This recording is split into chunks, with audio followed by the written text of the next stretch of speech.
생에 쓰라린 모든 걱정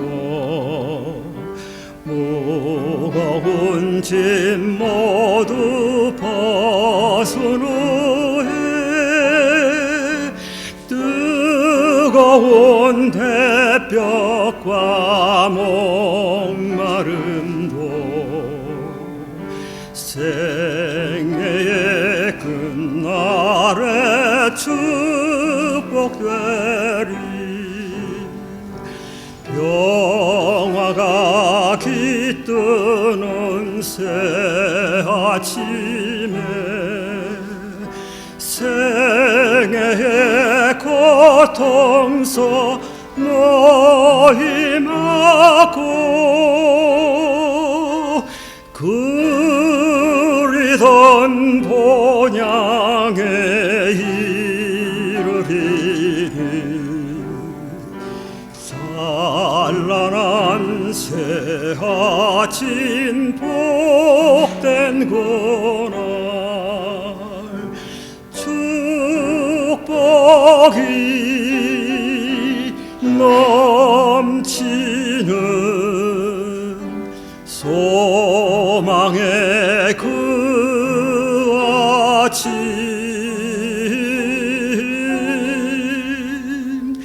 참 아름답다 내 주의 그 신 놀랍다 그 사랑.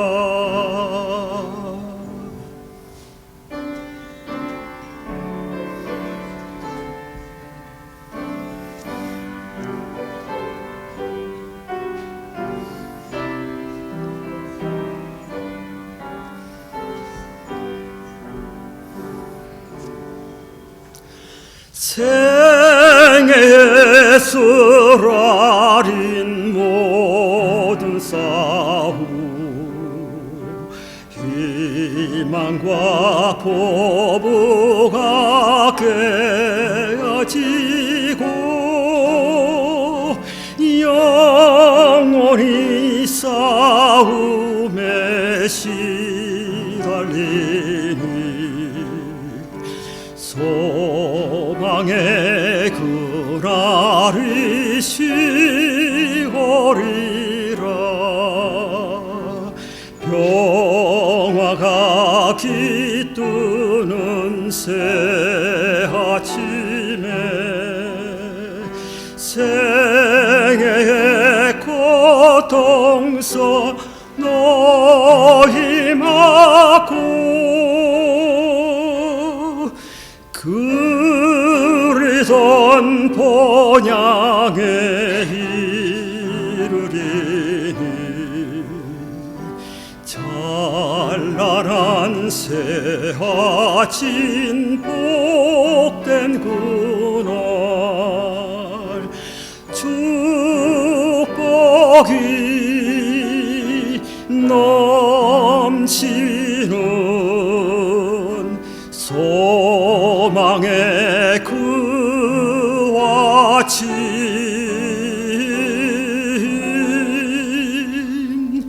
참 아름답다 내 주의 선물 놀랍다 그 사랑. 노아의 때와 인자의 때라고 하는 말씀을 가지고 우리 함께 주어진 시간에 은혜를 받고자 합니다. 노아의 때와 같이 인자의 임함도 그러하리라. 홍수전에 노아가 방주에 들어가던 날까지 사람들이 먹고 마시고 장가들고 시집가고 있으면서 홍수가 나서 그들을 다 멸하기까지 깨닫지 못하였으니 인자의 임함도 그와 같으리라. 한 말씀 더 보겠습니다. 노아의 때와 된 것과 같이 인자의 때에도 그러하리라. 노아가 방주에 들어가던 날까지 사람들이 먹고 마시고 장가들고 시집가더니 홍수가 나서 그들을 다 멸망시켰으며. 마태복음 있는 말씀과 누가복음 있는 말씀을 우리 함께 더 좀 구체적으로 우리가 이해하기 위해서 말씀을 준비했습니다. 우리는 이 노아의 방주 사건을 수없이 들어왔습니다. 그리고 역사적으로 지구상에 대격변이 있었음을 우리는 너무나도 잘 알고 있습니다. 이 홍수 사건은 마지막 때에 너무 유사하기 때문에 그 중요성을 예수님께서 언급했다는 사실에 우리가 주목할 필요가 있습니다. 오늘의 본문의 성경 말씀은 두 가지의 때에 대해서 언급을 하고 있는데요. 노아의 때와 인자의 때의 관련성입니다.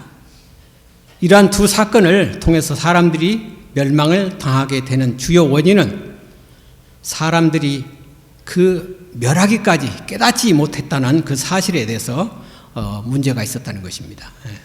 그렇게 오랫동안 목이 터져라 외쳤던 노아의 120년의 계별이 그들에게는 깨닫지 못했다는데 큰 문제가 있었습니다. 그들에게는 무디어지고 무감각해지고 그런 멸망을 자초할 수밖에 없는 그런 지경에 이르게 됐습니다. 이 말씀이 주어질 때 깨닫지 못한 것은 굉장히 위급한 그런 상황이 아닐 수 없습니다. 그러므로 이 깨달음이라고 하는 것은 나의 지성에 각인이 되고 마음이 움직이고 올바른 선택을 하도록 만듭니다. 노아 때 사람들은 홍수 심판을 앞두고 살았던 사람이라고 한다면 마지막 때의 사람들은 불심판을 앞두고 살아가는 사람이라고 할 수가 있습니다. 인자의 때와 노아의 때의 그 유사점, 이 공통점은 뭔가 하면 심판이 전 세계적이라고 하는 것입니다. 도대체 노아 때 사람들이 어떻게 하였길래 그때와 같다고 예수님께서 말씀하셨을까? 분명한 것은 노아의 때의 특징은 멸망 직전까지 깨닫지 못했다고 하는 것입니다. 노아의 때와 같이 인자의 임함도 그러하리라. 날까지 사람들이 먹고 마시고 장가들고 시집가고 있으면서 홍수가 나서 그들을 다 멸하기까지 깨닫지 못하였으니, 이 깨닫지 못하였다고 하는 말에 우리가 주목할 필요가 있습니다. 인자의 임함도 똑같다고 하는 말씀하셨습니다. 자, 첫째, 깨닫지 못해서 멸망 직전까지 악을 행했는데요. 마태복음에는 사람들이 방주에 들어가던 날까지 먹고 마시고 장가들고 시집가고라고 기록하고 있습니다. 그런데 누가복음 17장 28절에 롯의 때를 가리키면서 더 하나를 거기다가 추가를 시키는데 사고 팔고 심고 집을 짓더니라고 그렇게 기록을 하고 있습니다.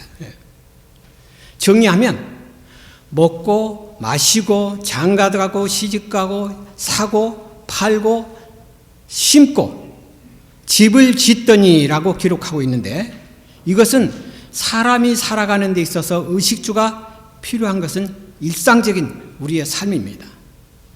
그런데 이렇게 사는 것이 잘못된 것이 아니고 너무 이 현실에 몰두한 나머지 다가오는 미래의 일에 대하여 아무런 준비도 없이 무관심하고 세상에 대하여 취한 그 상태를 여기서 우리에게 말씀하고 있습니다. 너희는 스스로 조심하라.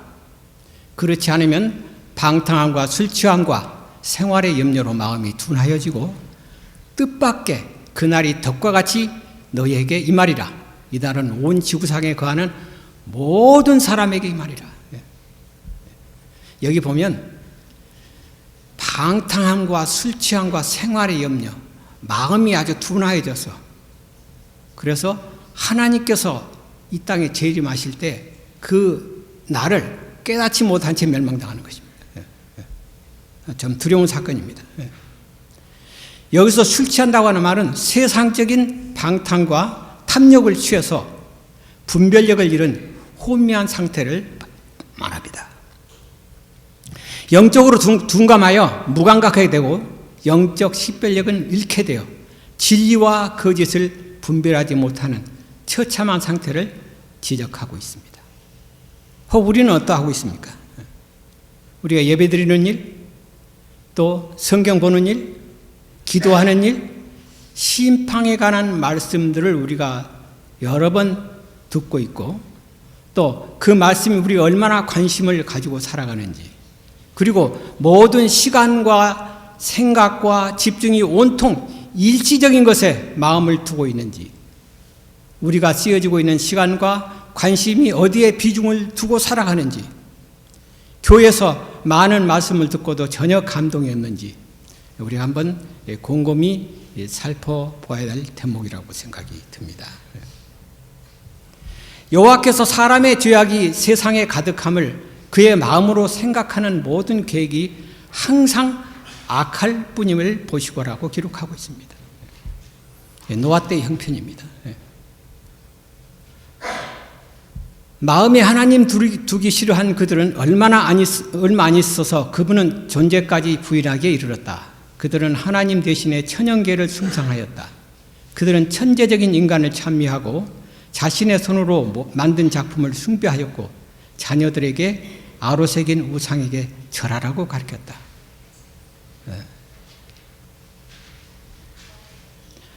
마음에 하나님 두기를 싫어한 그들은 얼마 안 있어 그분의 존재까지 부인하기에 이르렀다.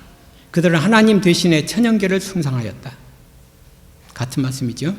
그들은 천재적인 인간을 찬미하고 자신의 손으로 만든 작품을 숭배하였고 자녀들에게 아로새긴 우상에게 절하라고 가르쳤다. 아주 거의 멸망 직전에 이르는 그들의 모습이었습니다. 여기서 그들의 최고의 악은 결국 하나님 대신에 우상을 섬기는 악을 택한 것입니다. 두 번째, 일이 벌어지기까지 그 일을 깨닫지 못했습니다. 저희를 다 멸하기까지 깨닫지 못하였다라고 말씀하고 있습니다. 기회를 잃어버리고 깨달았을 때는 이미 늦은 상태였습니다.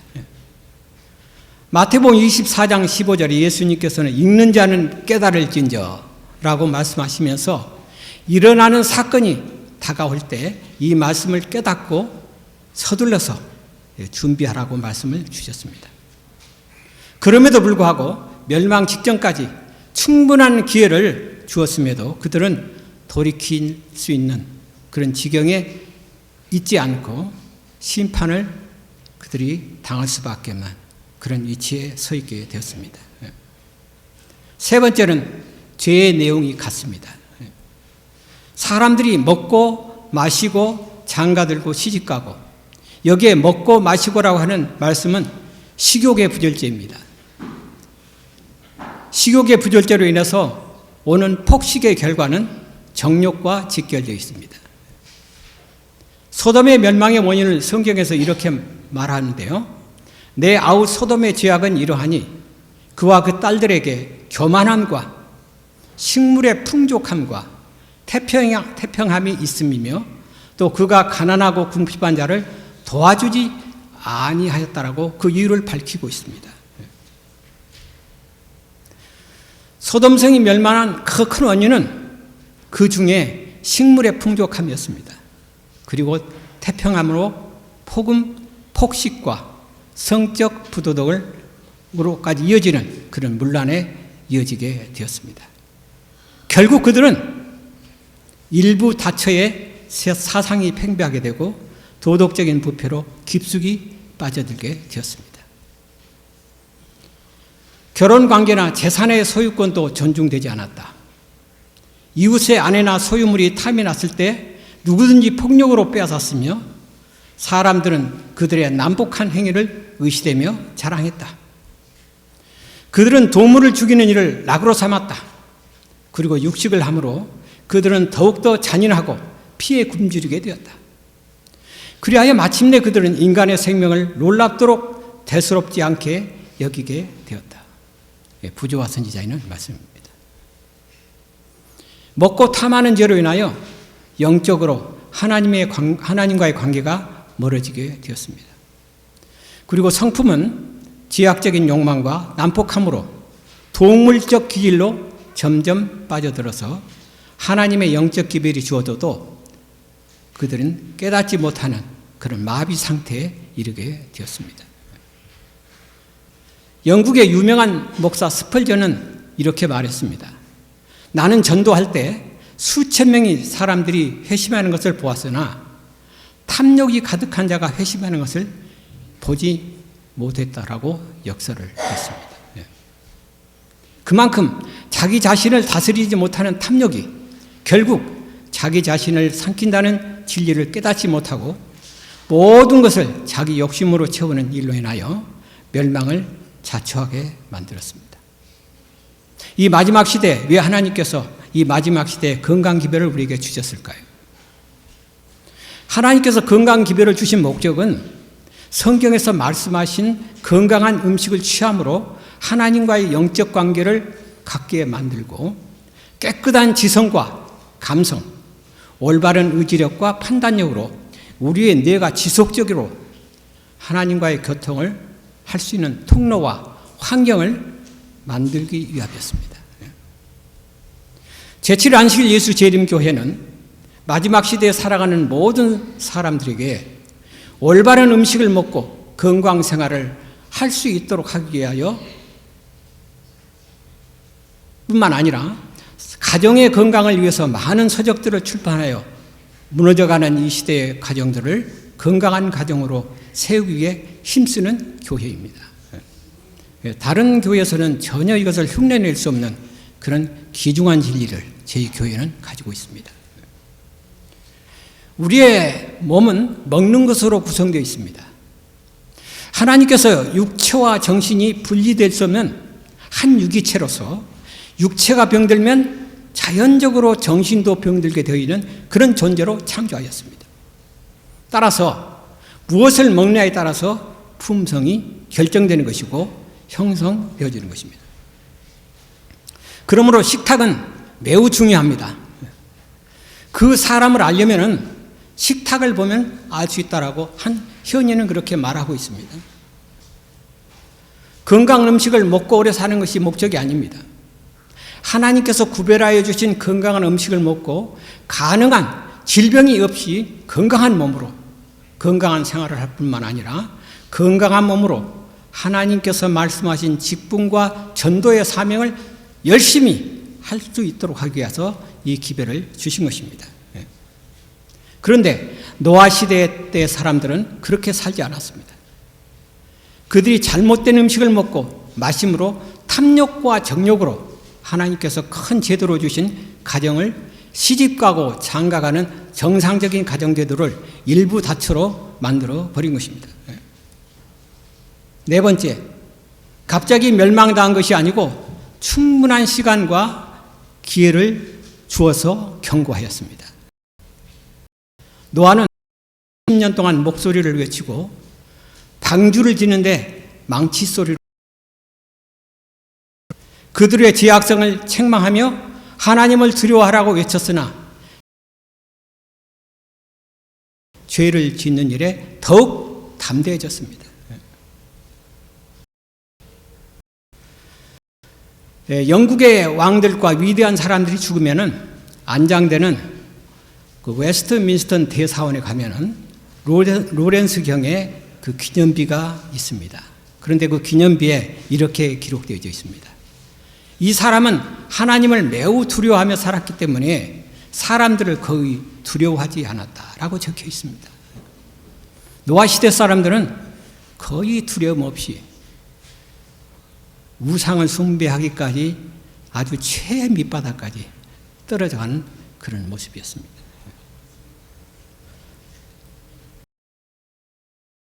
피커스라고 하는 사람이 있는데요. 그가 죽은 성공의 비결이 담긴 기도문에 적힌 글이 있는데, 오 주님, 다른 아무것도 두려워하지 않는 용기를 허락해 주옵소서 적혀 있습니다. 요한계시록 14장 7절에 첫째 천사의 기별 가운데 하나 돌리라 라는 말씀이 오늘 현재 살아가고 있는 모든 사람 마지막 최후의 통첩이며 경고이기도 합니다. 노아 시대에 그들이 준비되지 못한 큰 이유는 노아의 기별을 전파한 설교는 홍수가 있을 것이라는 경고였습니다. 그들이 믿지 않는 이유 가운데 한 가지는 살았습니다. 하나님께서 창조한 지구는 인물과 그 두르고 있는 그 물이 마치 온수장치처럼 되어 있어서 아주 적당한 온도였습니다. 물로 멸망당한다는 것은 그들이 믿음으로 노아는 아직 보지 못하는 일에 못하는 것에 대해서 경고했는데 보지 못했다고 하는 비를 경외함으로 방주를 예비하여 그 집을 구원하였으니 이로 말미암아 의의 후사가 되었느니라. 그러므로 노아는 믿음의 훌륭한 하나님의 종이었습니다. 노아는 하나님으로부터 아직 보지 못하는 일에 경고하심을 받았다라고 기록하고 있습니다. 그는 하나님의 말씀을 듣고 즉시 믿음으로 행했습니다. 비를 보고 믿은 것이 아니라 하나님의 말씀을 들었기 때문에 믿었습니다. 하나님을 믿는 신앙은 눈으로 보는 신앙이 아닙니다. 귀로 듣고 믿는 신앙입니다. 성경은 이렇게 말합니다. 그런즉 저희가 믿지 아니하는 일을 어찌 부르리요? 듣지도 못한 일을 어찌 믿으리요? 전파하는 자가 없이 어찌 들으리요? 그러므로 믿음은 들음에서 나며 들음은 그리스도의 말씀으로 말미암느니라. 분명하게 그렇게 서술하고 있습니다. 사람들의 심리라고 하는 것은 보아야만 믿는 그런 심성이 있는 것 같아요. 눈으로 보이지 않는 수많은 전파, 진동과 주파수, 무수한 광선, 육안으로 식별하는 것들을 볼 수 없는 것들이 너무 많습니다. 사실은 보이는 것보다 보이는 것이 훨씬 많아요. 우리의 보이는 것은 잠깐이요, 보이지 않는 것은 영원합니다.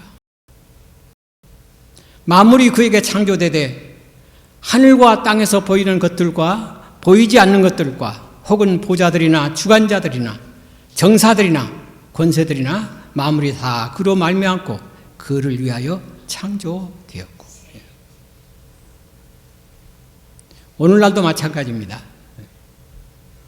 먼저 이것을 알지니 말세에 조롱하는 자들이 와서 자기의 정욕을 따라 행하며 조롱하여 이르되 주께서 강림하신다는 약속이 어디 있느냐. 우리 주변에 들려오는 소리들이 사실 우리가 듣고 있는 이야기들입니다. 그때도 마찬가지였고 지금도 동일합니다. 조상들이 잔 후부터 만물이 처음 창조될 때와 같이 그냥 있다 하니 이는 하늘이 예적부터 있는 것과 땅이 물에서 나와 물로 성립된 것도 하나님의 말씀으로 된 것을 그들이 뭐 한다고요? 일부러 잊어버린다고, 고의적으로 아주 듣기도 싫을 뿐만 아니라 인정도 안 하고 그렇게 한다는 것이었어요.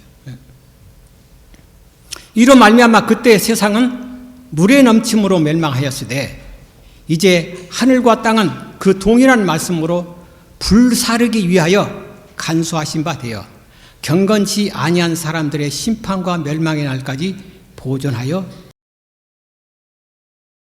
속에서 하나님의 날이 임하기를 바라보고 간절히 사모하라.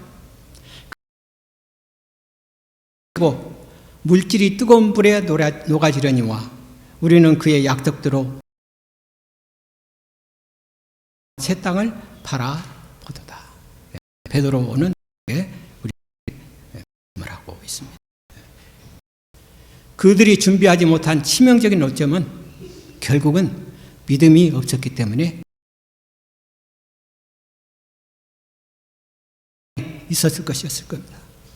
많은 사람들이 이 과학자들을 찾아가서 이 일이 가능한지를 분명히 것입니다. 과학자들은 1입방미터의 수증기가 고이면 얼마나 될까? 아무리 분석 때문에 그들도 믿지 않았습니다. 하나님께서는 과학자들을 통하여 말씀하지 않으시고 말씀하시느라는 사실을 그들은 알지 못했습니다. 많은 사람들이 노아보다 신뢰하고 시간이 가면 갈수록 노아의 기별은 우스꽝스러운 농담으로 여기게 되었습니다. 그리고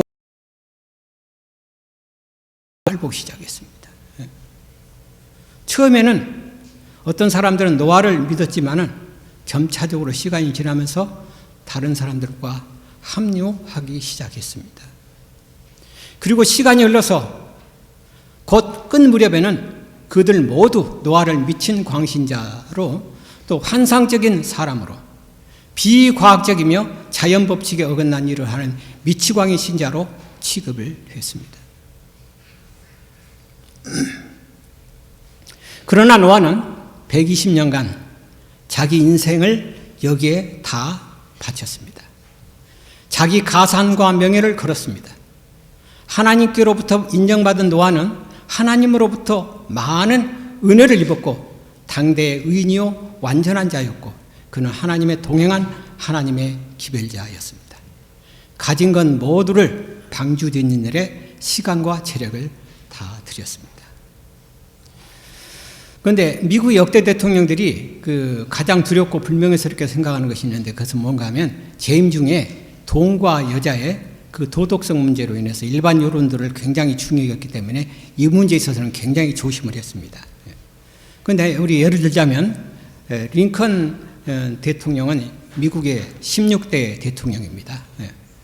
그는 의회가 백악관 수리비로 2만 달러를 승인했을 때 몇천 달러 초과가 되었어요. 오버가 되었어요. 그랬다가 해가지고 부인과 밤새도록 여러 차례 그렇게 싸움을 했다는 일화가 있습니다. 20대 대통령 토마스 우드로 윌슨은 경비 절감을 위해서 술, 담배, 커피까지 끊었다는 이야기도 있었습니다.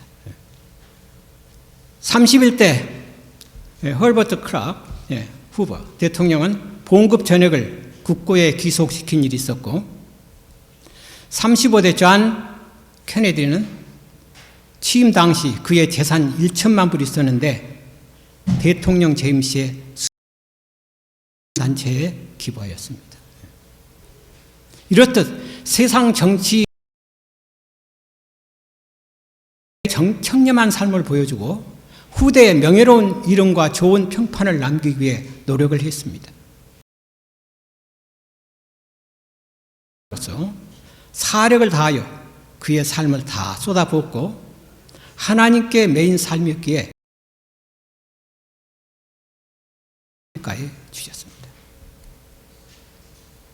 노아는 방주 그 사람을 보면 댐댐이를 안 합니다. 노아는 어떤 사람이었을까요? 첫째, 믿음을 보여준 사람이었습니다. 어디에다 배를 지었어요? 산 위에다 배를 지었습니다. 신앙은 어떤 면에서 실험하고 정화시켜서 그 일이 아니에요.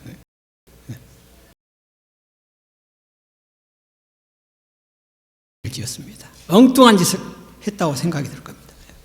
그리고 성실한 사람이었습니다. 하나님께서 지시하신 건축 설계도에 의해서 방주를 건립했는데 전적으로 하나님의 생각, 지수를 맞는 게 아니에요. 하나님께서는 정확한 매뉴얼대로 지었어요. 노아는 방주에 키가 없는 배를 지었습니다. 해야 되기 때문에 짓는데 이 배는 특별히 전혀 이 키가 없어요. 나가는 것이기 때문에 그렇습니다. 넷째, 나는 배를 지었지만 움직일 수 있는 기동력이 없는 배를 지었습니다. 30대 대통령 윌슨, 32대 대통령 링컨, 33대 대통령 헐버트 크락, 20대 대통령 토마스 우드로 윌슨은 경비 절감을 위해서 술, 담배, 커피까지 끊었다는 이야기도 있었습니다. 전혀 자기 배로 움직일 힘이 없었어요. 뭐 운전대도 없고 사람의 구원은 인간의 힘이나 노력과 수고로 움직이지 않음을 보여주었습니다. 다섯째, 배 안에 있을 때만이 절대적인 안전함과 구원이 있었습니다. 다수가 이 배를 조롱하고 비웃을지라도 이 방주 안에만이 구원이 있는 포근한 안식처가 될 수밖에 없었어요. 여섯 번째, 소수만이 구원을 얻었습니다. 진리는 다수에 의해서 결정되거나 그렇게 하지 않습니다. 변하지 않습니다. 그의 식구들만이 그 방주 안에 들어감으로 구원을 얻었습니다. 일곱 번째, 방주 안에는 하나님의 자비가 있었고 방주 밖에는 하나님의 공의가 있었습니다. 그 공의라고 하는 것은 하나님의 심판입니다. 배는 오직 한 척인 큰 배였습니다. 구원은 오직 예수님을 통해 갈 수가 있습니다. 요한복음 14장 6절에 나는 길이요 진리요 생명이니 나로 말미암지 않고는 아버지께로 올 자가 없느니라. 오직 예수님을 통해서만이 구원을 얻을 수 있다고 하는 것입니다. 배를 지었는데 3층으로 지었어요. 그것은 상징적인 의미가 우리에게 있는데요. 삼일체 되신 하나님께서 구원을 위해서 총동원하시는 상징이기도 합니다. 이 지구상에 무슨 일이 있을 때마다 우리 하나님께서는 우리가라고 하는 표현을 쓰시면서 복수적인 개념을 가지고 이 땅에 모든 일들을 개입하실 수 있습니다. 형태 가운데 출입구의 문은 치수가 없고 단 하나만의 짓는 그 크기나 면적이나 이 높이나 이런 것들은 다 하나의 치수가 있었어요. 그런데 문만큼은 치수가 없습니다. 그 문은 사람이라 할지라도 기꺼이 받아주시는 용서의 문을 가리키는 것입니다. 우리 요한복음 1장에 보면 양의 문이라고 예수님께서 하셨습니다. 예수님을 통해서만이 들어갈 수 있는데 모든 사람들을 수용할 수 있는 그런 포용력과 넓은 가슴이 있다고 하는 것입니다. 11번째, 방주는 사람의 손으로 만들어졌습니다. 천사가 내려와서 방주를 짓는 게 아니에요. 방주에 대한 계획은 하나님께서 하시고 건축은 노아를 통해서 일하게 하셨습니다. 하나님의 사업은 하나님과의 사람과의 협력으로 이루어집니다. 하나님과 우리는 하나의 협력체의 관계입니다. 그래서 어떤 일을 계획하시고 진행하실 때는 꼭 사람을 하나의 통로로 삼으셔서 그 일을 이루시는 하나님이십니다. 12번째, 방주의 여기 너는 코페르 나무로 칸들을 막고 역청을 그 안팎에 칠하라. 그런데 공동 번역에 보면은 배 안에 라고 더 쉽게 했습니다. 여러 칸들을 만들어서 누구든지 와서 쉴 수 있는 평안하고 쾌적한 보금자리를 하고 있습니다. 그때 노아와 함께 방주를 지었던 것은 어떻게 되었을까? 많은 목수들이 홍수가 나기 전에 다 잠들었습니다. 그런데 여기 화이트인의 원고에 코테이션한 걸 보면 믿는 자들 중에 많은 사람들이, 그러니까 그 당시에 목수로 일했던 사람들, 도움을 주었던 사람들이, 그 인부들이 많은 사람들이 믿음을 지켰고 승리한 가운데서 잠들었다고 그랬어요. 그렇게 기록하고 있습니다. 우리는 노아의 방주 사건을 통해서 그때 형편과 죄악성을 살펴보았습니다. 그리고 그 의미와 교훈을 찾아서 보았습니다. 오늘날도 이 세상은 어떻습니까? 노아의 시대와 다를 것이 없는 그런 시대에 살아가고 있습니다. 오늘 우리와 교회는 구원의 방주를 짓고 있습니까? 방주는 먼저 하나님의 설계도에 따라서 지어야 됩니다. 내가 마음대로 지으면 안 되는 것입니다. 하나님의 말씀대로 구원의 방주를 지을 때 그 방주는 홍수에도 부서지지 않는 튼튼한 그런 방주가 되는 것입니다. 오늘 이 자리에 계신 분들은 불심판을 앞에 두고 있습니다. 물심판이 아니고 불심판을 앞에 두고 있습니다. 많은 영혼들을 구원에 방주신 예수님께 인도하는 이 시대에 우리는 어떤 사람입니까? 현대의 노아들입니다. 이제 우리는 인자의 때인 예수님의 재림을 앞두고 살아가고 있습니다. 노아의 때는 이미 지나간 하나의 역사이지만 이제 우리 앞으로 있을 미래의 큰 사건은 뭐냐면 불심판이라는 것입니다. 아마 사람들이 어떻게 하늘에서 불이 떨어질까? 마치 노아가 그 당시에 사람들이 하늘에서 비가 내려질까라고 의심했던 것처럼 그 일이 우리의 앞에 두고 살아가고 있습니다. 우리는 성경 말씀을 가지고 있습니다. 이 성경은 한 번도 거짓말을 하지 않은 불변의 진리의 말씀입니다. 예수님의 재림이 신약에서만 300번 이상이 언급되어 있습니다. 시장에 매 장마다 한 번씩 나오는 셈입니다. 직접 언급한 것은 300번, 간접적으로 언급한 것은 한 1000번 이상입니다. 이것은 구속에 대한 언급보다 2배나 많고 초림에 대한 언급보다 8배나 많습니다. 예수님의 재림은 성경 중에서 가장 많이 언급된 시간 중에 하나입니다. 물론 초림도 중요합니다. 그러나 재림은 더욱 중요합니다. 왜냐하면 이 지상의 모든 제약이 이제 완전히 없어지는 날이기 때문에 이 재림은 실로 우리에게 굉장히 중요한 그런 날입니다. 제가 살고 있는 지금 저희 집에서 오래전에 있었던 일입니다. 한 20년 전의 일이라고 생각이 드는데요. 저희 집 뒷마당에 어렵게 주워온 도토리를 넓게 펼쳐놓고 말리고 있었습니다. 아마 이 도토리의 수량은 여러분들이 잘 아실 것입니다. 우리 집사람의 손이 커서 뭐 뜯는다면은 다른 사람 못지않게 뜯습니다. 그래서 마찬가지로 도토리도 참 많았어요. 그런데 이 말이나 날씨가 그렇게 일주량이 많지가 않아요. 며칠이고 말려야 합니다. 그런데 이상한 것은 날이 갈수록 도토리의 양이 조금씩 줄어드는 것이었어요. 혹시나 날아온 새들이 또 다람쥐가 먹는가 보다라고 크게 신경을 쓰지 않았습니다.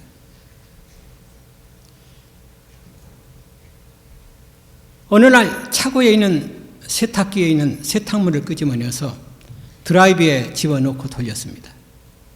그러나 아무리 몇 번을 돌려도 마르지가 않는 거예요. 하는 수 없이 새 것으로 교체해야 되겠다고 그렇게 마음을 먹었습니다. 그리고 며칠이 지나서 혹시 드라이어가 고장난 게 아니고 청소를 안 해서 그럴 수 있다고 생각이 되어 드라이어를 끄집어냈습니다. 끌어내는데 드라이어 뒤에 달린 바람을 내보내는 환풍장치가 된 그 호스가 아주 묵직한 것을 제가 보게 되었어요. 그동안 청소를 안 해서 많은 먼지 덩어리가 호스에 가득 차서 환기 유통이 되지 않았구나, 그렇게 생각을 하고서 그것을 열어보았더니 너무 놀라서 저는 입이 딱 벌어지는 그런 순간이었어요. 그 호스 안에 도둑맞은 도토리가 수북이 담겨져 있는 거 아닙니까? 그동안 왜 없어졌는가 하는 그 도토리가 다 거기 들어가 있어요. 나중에 알아보았더니는 쥐란 놈이 조금씩 도토리를 물고 앞으로 자기 생계를 위해서 차곡차곡 거기에 숨겨둔 것이었어요. 참 놀라운 것은 어떻게 그런 미물이 앞으로의 장래사를 위해서 그런 지혜를 가지고 양식을 저장했는지 참 놀라지 않을 수가 없었습니다. 조금씩 물어다 놓은 게 그 호수를 아주 가득 채운 거예요. 쥐한테는 미안했지만 도토리는 원주인에게 되돌려 받고 막혔던 드라이어는 잘 작동하여 별 문제가 없는 그런 기계가 되었습니다. 하물며 미물인 지도 앞으로의 미래를 위해서 하나씩 준비해 가는데 현실에 급급하여 보이는 것에만 너무 집착하고 전혀 미래가 없이 살아가는 지혜롭지 못한 우리들에게 큰 교훈이 아닐 수가 없습니다. 그렇습니다. 우리도 미래를 위해서 방주를 지어야 됩니다. 아직 보지 못했지만 불심판이 머지않아 다가올 것입니다. 노아처럼 하나님으로부터 받은 증거의 말씀이 있기에 잘 깨닫고 미래를 위해서 우리도 방주를 지어야 할 것입니다. 인자의 때가 너무 가깝게 다가오고 있습니다.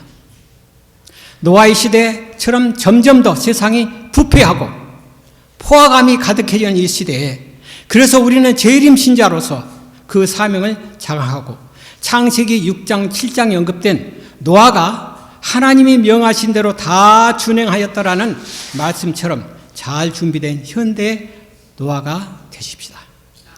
구원의 방주를 세우고 하나님 앞에 의인이 되고 완전한 자이고 동행하여 주시는 주의 기별자로서 사명을 잘하시는, 사명을 다하는 우리 몬트레이 교님 되시기를 이 시간에 간절히 바라면서 말씀을 마치겠습니다.